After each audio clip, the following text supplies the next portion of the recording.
why the first scene, I rewrote the first scene to start with that steam bath, because I wanted to see him at least one time naked. I thought it was so beautiful. And was there a conversation about Apocalypse Now at all? I mean, there's such a wonderful movement of the hand. Yeah, Marlon Brando was definitely an inspiration for the Baron yeah.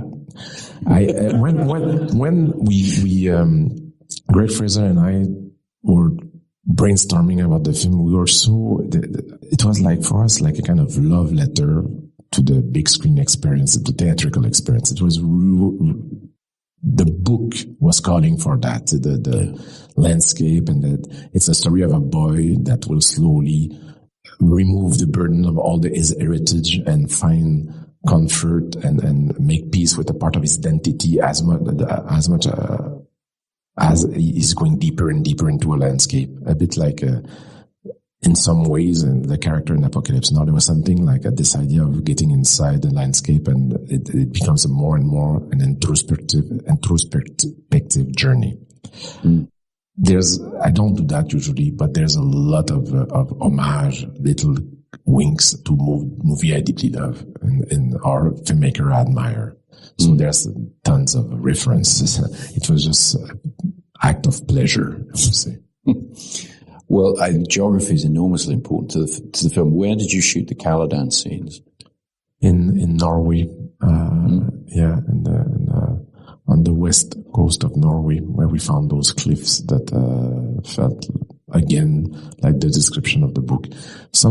There's some cliffs that were shot in the big ones that we see when Paul walks and the spaceships are rising from the waters in Norway. The cemetery scene was shot in Budapest on cliffs, and then we added the ocean in the background.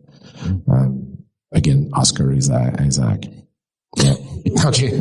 Well, it's worth it. But yeah, I mean, it's fantastic the way you create the different worlds and allow us to really, really get lost in it. Obviously a huge component of that is visual effects. But I think it's one of the most seamless marriages of live action photography and computer generated visual effects that I've seen. I think it's very, very, compelling at every turn. How did you approach visual effects for the film?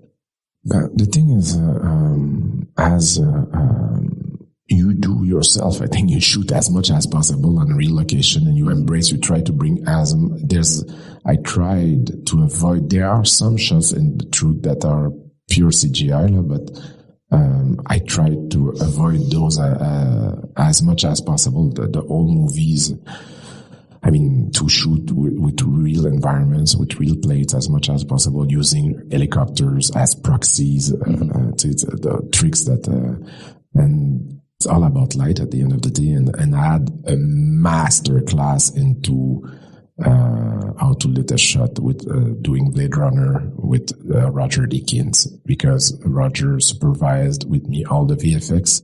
So I spent a year listening to him on every shot. I mean, for me, I learned so much how to work on VFX with Roger. So that helped me tremendously to direct the team here. Mm. And working with my old friend Hans Zimmer on the music, the music is incredible in the film. The range of sounds, and when you see the film for a second or a third time, the structure of how those sounds are used and how the different themes are assigned in such a complicated piece of work is very, very impressive. The freshness of the sounds are great. Hans came on board very early, I understand. And describe a little of that chaos. Chaos. You know what you're talking about. No, but, I know wherever I speak.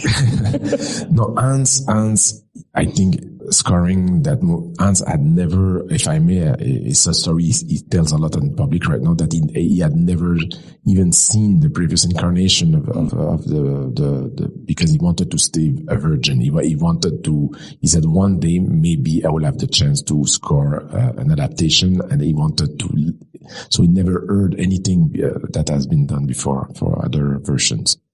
And he became obsessed with the idea to create sounds that will come from another world.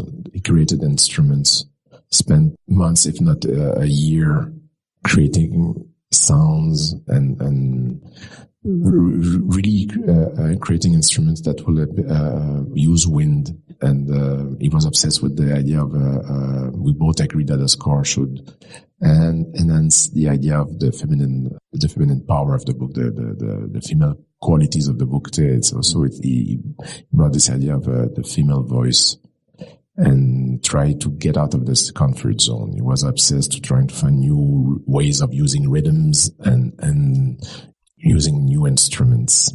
And voices as well, a lot of voices. Yeah. And he was really like a mad scientist. I mean, and I was waiting. And I said, he said, it sounds fantastic. Yeah.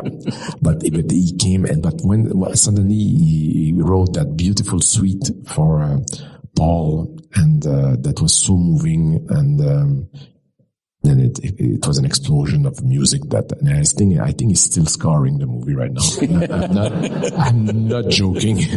I still receive music from time to time because he wants to inspire me for the second one,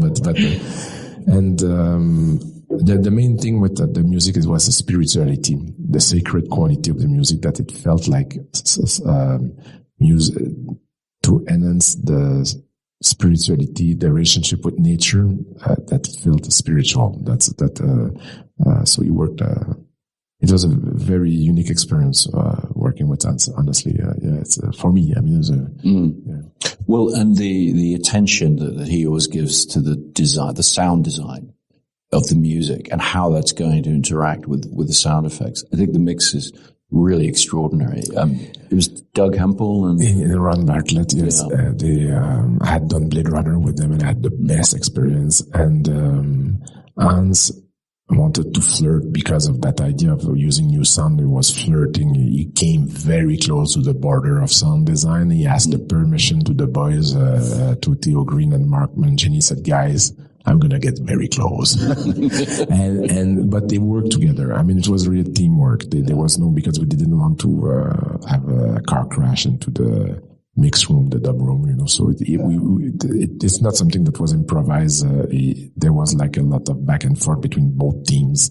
Yeah. And to make sure that, to create that. And I love when you have that kind of feeling where you don't know if it's score or design, that it becomes like the line becomes blurred, becomes just like become very immersive and atmospheric. I deeply love that. It's by far my most musical movie. I don't use a lot of music in my, this one is like, I think it's like a never ending score. I mean, because I was feeling that it needed that kind of operatic feeling to bring the music, the music was also used as counterpoints to sometimes give hints on the inner strategies of the character, or their thought process. A bit like, because in the book you have access to the thoughts of the characters, but here we were trying with music to get a bit closer to the spirit of the book, I would say. And just talk a little bit about editing. Were you editing with the music, or were you using temp score? What was your editing process? I hate to use temp score. Mm-hmm. I mean, frankly, first I try to cut the movie without any music. Mm-hmm. The truth is that to make a screening at one point for the studio, I had to use temp score because Hans was like still in his lab, but it was like temporary. I deeply hate temp scores. Yeah. And was it a difficult film to edit? I mean, in terms of getting all of this complexity, it feels like there must have been significant challenges in terms of clarity, particularly. Yeah. The thing is that I will say that the most challenging thing was the opening of the film, how to introduce this world to an audience that maybe to people that didn't read the book yet. Mm-hmm. Sorry, guys. My English is going the trap right now. I think I'm a bit jet lagged, and I apologize for this. The idea was to please the hardcore fans, as I am, and as me, and to make sure that people who never read the book will feel welcome. And that was the big challenge, and that was a challenge in the screenwriting and in the challenge in the editing room as well. And things that we spent a lot of time to edit were the dream sequence, to give enough, not enough, to just to make sure that it was how can I say it? I wanted the vision to be like confusing, like dreams, but still clear enough to give hints to the audience, so it's not frustrating. So it's that to find that balance was not easy. Well, I think you and your entire team did an absolutely incredible job of that. I think this film is going to introduce a whole new generation of fans to Dune who haven't even read it and perhaps will go and read the book now. I think it's an extraordinary piece of work, and I've had the luxury of seeing it a couple of times now, and each time I watch it, I discover new things, new details to the world. And I think the way in which it's made is absolutely for the big screen. It's a real pleasure. It's a real gift to film fans everywhere. So thank you very much for that, Denis, and thank you everyone for coming. You're very generous. Thank you, my friend.